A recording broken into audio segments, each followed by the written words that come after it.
Hi everyone, welcome to my channel TGPSC MCQs.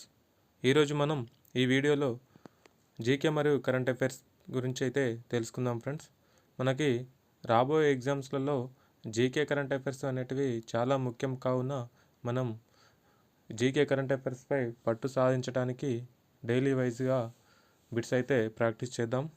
మనకి first question వచ్చేసి, కింది వానిలో వందే మాతరం గేయానికి సంబంధించి సరైనవి గుర్తించండి.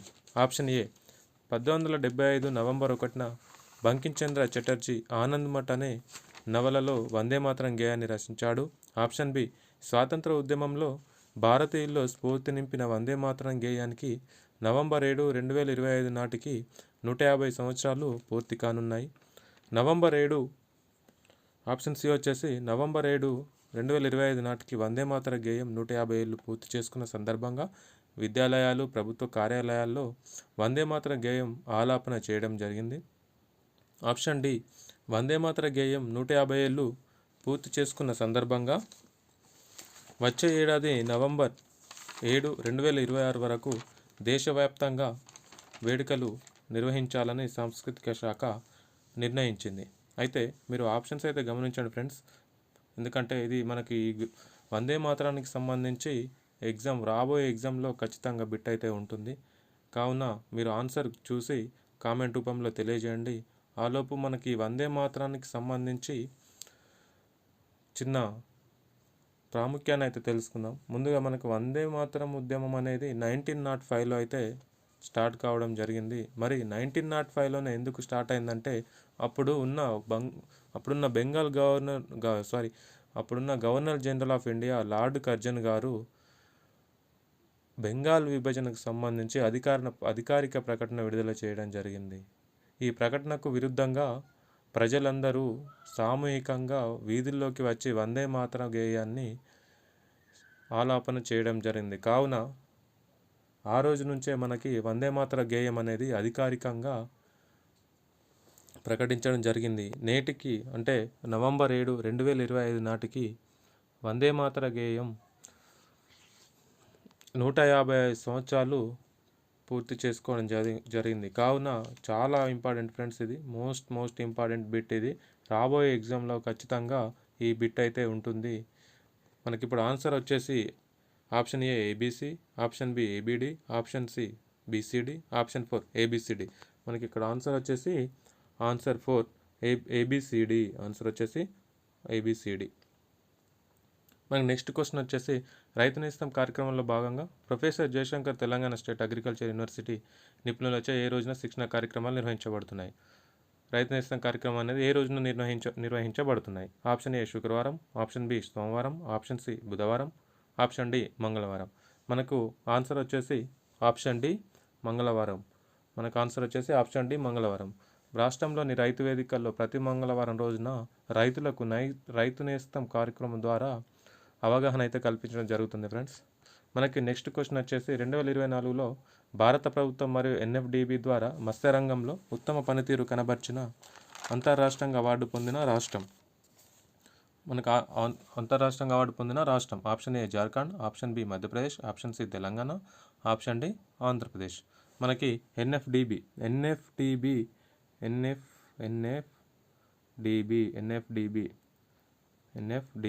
National fisheries development board. మనకు అవార్డు పొందిన రాష్ట్రం ఏంటంటే తెలంగాణ. ఆన్సర్ వచ్చేసి option C Telangana. Next question వచ్చేసి, తెలంగాణలో నూతనంగా ఏర్పాటు చేయబడిన యంగ్-1 టెక్స్టైల్ పరిశ్రమ ఏ దేశానికి చెందినది? యంగ్-1 టెక్స్టైల్ పరిశ్రమ ఏ దేశానికి చెందినది? Option A South Sudan, option B South Africa, option C South Korea, option D Japan. Answer అయితే మీరు కామెంట్ రూపంలో తెలపండి ఫ్రెండ్స్. మనకి తెలంగాణలో నూతనంగా ఏర్పాటు చేయబడిన యంగ్-1 టెక్స్టైల్ పరిశ్రమ ఏ దేశానికి చెందింది? మనకి ఆన్సర్ వచ్చేసి option C South Korea. Answer వచ్చేసి option C South Korea. Next question వచ్చేసి, తెలంగాణ ప్రభుత్వం ఏర్పాటు చేసిన కమిషన్లు వాటి చైర్మన్లకు సంబంధించి సరైనవి గుర్తించండి. Option A Kaleshwaram project justice PC Ghosh, option B Dharani portal M Kodanda Reddy, option C SC ఉపవర్గీకరణ Shamim Akhtar, option D power sector L Narasimha Reddy. చూస్తారు కదా ఫ్రెండ్స్, ఇప్పుడు మనకి ఆప్షన్స్ వచ్చేసి ఏ కమిషన్కి ఎవరెవరు చైర్మన్గా నియమించబడ్డారు అనేది మీరైతే ఆన్సర్ గెస్ చేయండి. మనకి కాళేశ్వరం ప్రాజెక్టుకు సంబంధించి జస్టిస్ పిసి ఘోష్ అధ్యక్షతన కమిషన్ అయితే ఏర్పాటు చేయడం జరిగింది. ధరణి పోర్టల్ చైర్మన్గా ఎం కోదండరెడ్డి వ్యవహరించారు. ఎస్సీ ఉపవర్గీకరణ Shamim Akhtar, power sector L Narasimha Reddy అయితే చైర్మన్గా ఉండడం జరిగింది. ఇప్పుడు మనకి ఇవి చూసిన తర్వాత ఆన్సర్ అయితే option A1, B2, C3, D4. Answer వచ్చేసి ఆప్షన్ ఏ. మనకి నెక్స్ట్ క్వశ్చన్ వచ్చేసి తెలంగాణ ప్రభుత్వం ఏ జిల్లాలో నూలు డిపోను ఏర్పాటు చేయడానికి నిర్ణయించింది? తెలంగాణ ప్రభుత్వం ఏ జిల్లాలో నూలు డిపోను ఏర్పాటు చేయడానికి నిర్ణయించింది? Option A Yadadri Bhuvanagiri, option B Narayanpet, option C Rajanna Sircilla, option D Jagtial. మనకి ఆన్సర్ అయితే కామెంట్ రూపంలో తెలియజేయండి, మీరు కూడా గెస్ట్ చేయండి. మనకి ఇక్కడ ఆన్సర్ వచ్చేసి నూలు పరిశ్రమను రాజన్న సిరిసిల్లలో ఏర్పాటు చేయనుంది. మరి రాజన్న సిరిసిల్లలో ఏ పట్టణంలో ఏర్పాటు చేయనుందంటే వేములవాడలో ప్రభుత్వం అయితే నూలు పరిశ్రమను ఏర్పాటు చేయనుంది. ఏ పట్టణంలో ఫ్రెండ్స్? వేములవాడలో చేయనుంది. నెక్స్ట్ క్వశ్చన్ వచ్చేసి 2024-25 ప్రకారం ప్రస్తుత ధరల్లో తెలంగాణ రాష్ట్ర స్థూల దేశీయోత్పత్తి 14.12 లక్షల కోట్లు, ఆప్షన్ బి 15.12 లక్షల కోట్లు, ఆప్షన్ సి 16.12 లక్షల కోట్లు, ఆప్షన్ డి 17.12 లక్షల కోట్లు. మనకు ఆన్సర్ వచ్చేసి ఆప్షన్ సి 16.12 లక్షల కోట్లు. మనకి నెక్స్ట్ క్వశ్చన్ వచ్చేసి భారతదేశంలో తొలి గ్రీన్ఫీల్డ్ ప్రైవేట్ విశ్వవిద్యాలయం హరి పేరుతో కన్హా శాంతివనంలో నిర్వహించనున్నారు. కన్హా శాంతివనం ఈ క్రింది ఏ జిల్లాలో కలదు? హరి పేరుతో కన్హా శాంతివనంలో తొలి గ్రీన్ఫీల్డ్ ప్రైవేట్ విశ్వవిద్యాలయం ఏర్పాటు చేయనున్నారు. ఇది ఏ జిల్లాలో ఏర్పాటు చేయనున్నారు? 1 Adilabad, B Warangal, C Rangareddy, D Nagar Kurnool. మనకి ఆప్షన్ అయితే ఆన్సర్స్ అయితే కామెంట్ రూపంలో తెలియచేయండి. మనకి ఇక్కడ హరి అంటే హరి ఎక్కడ ఏర్పాటు చేయనున్నారంటే మనకు హరి హెచ్ అంటే హార్ట్ఫుల్నెస్, ఏ అంటే అకాడమీ ఆఫ్ రీసెర్చ్, ఐ అంటే ఇన్నోవేషన్. హరిని మనకు ఎక్కడ ఏర్పాటు చేయనున్నారంటే రంగారెడ్డి జిల్లాలో ఏర్పాటు చేయనున్నారు. మరి హరి అంటే Heartfulness, academy of research, innovation. మనకి నెక్స్ట్ క్వశ్చన్ వచ్చేసి 2023-24 ఆర్థిక సంవత్సరంలో తెలంగాణ ఎగుమతుల పరంగా క్రింది దేశాలను అవరోహణ క్రమంలో ఉంచుము. Option A UAE, option B USA, option C China. మనకి ఇక్కడ ఆన్సర్ వచ్చేసి option 1 IBC, option 2 BCA, option 3 BAC, option 4 ACB. అయితే మనకు తెలంగాణ నుంచి అయితే ఎగుమతుల పరంగా ఎక్కువ చూసుకున్నట్లయితే మొదటి దేశం యుఎస్ఏ, సెకండ్ వచ్చేసి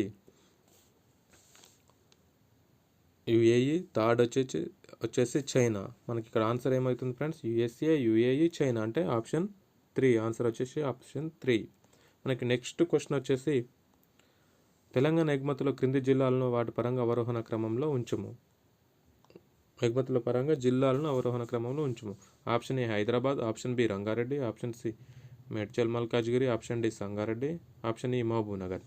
మనకి ఇక్కడ ఎగుమతుల పరంగా చూసుకున్నట్లయితే మొదటగా రంగారెడ్డి, తర్వాతి స్థానంలో హైదరాబాద్, తర్వాతి స్థానంలో మేడ్చల్ మల్కాజ్గిరి, తర్వాతి స్థానంలో సంగారెడ్డి, తర్వాతి స్థానంలో Mahabub Nagar.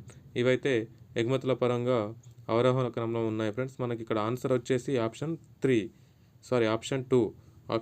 BACDE, option 2 BACDE, option 2. Next question వచ్చేసి సముద్ర శక్తి 2025 అనే పేరుతో జరిగిన ద్వైపాక్షిక నౌకాదళ విన్యాసం ఈ క్రింది ఏ దేశాల్లో మధ్య జరిగింది? చిన్న ఇక్కడ మిస్టేక్ ఉంది ఫ్రెండ్స్, అది వైపాక్షిక అని పడింది క్వశ్చన్లో, అది ద్వైపాక్షిక నౌకాదళ విన్యాసం ఈ క్రింది ఏ దేశాల మధ్య జరిగింది? మనకు option A India Malaysia, option B India Japan, option C India Indonesia, option D India Australia. మనకి ఈ సముద్రశక్తి 2025 అనే పేరుతో ఇండియా మరియు ఇండోనేషియా మధ్యనైతే ఈ నౌకాదళ విన్యాసాలు నిర్వహించడం జరిగింది ఫ్రెండ్స్. మరి ఎప్పటి నుంచి ఎప్పటి వరకు ఎక్కడ నిర్వహించారంటే అక్టోబర్ 14 నుండి అక్టోబర్ 17, 2025 వరకు నిర్వహించడం జరిగింది. ఇది ఏ నగరంలో నిర్వహించారంటే విశాఖపట్నంలో నిర్వహించారు. ఏ దేశాల మధ్య అంటే ఇండియా, ఇండోనేషియా. సముద్రశక్తి 2025 అనే నౌకాదళ విన్యాసం ఇండియా మరియు ఇండోనేషియా మధ్యనైతే నిర్వహించడం జరిగింది. అక్టోబర్ 14 నుంచి 17 వరకు విశాఖపట్నంలో నిర్వహించడం జరిగింది. మనకి నెక్స్ట్ క్వశ్చన్ వచ్చేసి, ఈ క్రింది ఏ నగరం ఇటీవల ఇండియా యొక్క మొట్టమొదటి స్లమ్ ఫ్రీ సిటీగా ప్రకటించబడింది? స్లమ్ ఫ్రీ సిటీగా ఏ పట్టణం ప్రకటించబడింది? Option A Mumbai, option B Varanasi, option C Chandigarh, option D Patna. Answer అయితే కామెంట్ రూపంలో తెలియజేయండి.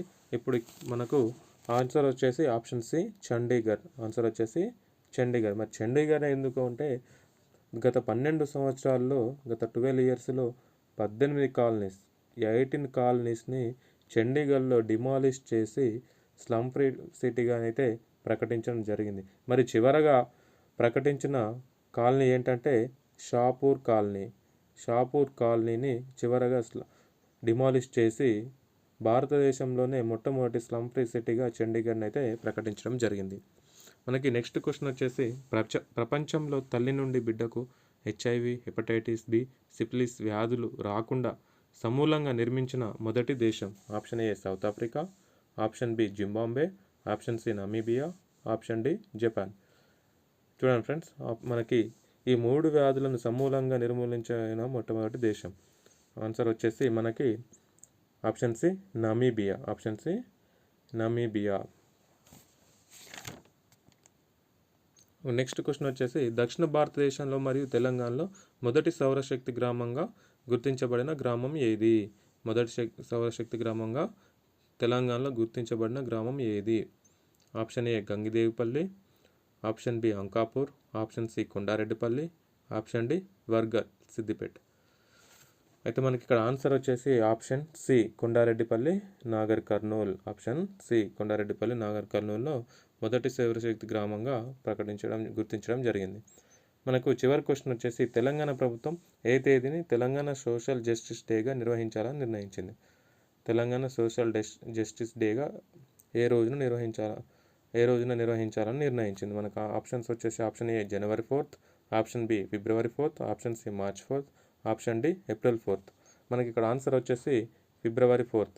మరి ఫిబ్రవరి 4thనే తెలంగాణ ప్రభుత్వం తెలంగాణ సోషల్ జస్టిస్ డేగా ఎందుకు నిర్ణయించింది అంటే, మనకు తెలంగాణ ప్రభుత్వం 2024 స్వీప్ సర్వేను అయితే నిర్వహించడం జరిగింది. స్వీప్ సర్వే అంటే మనకు social, educational, economic, employment, political and caste సర్వేని చేపట్టడం జరిగింది.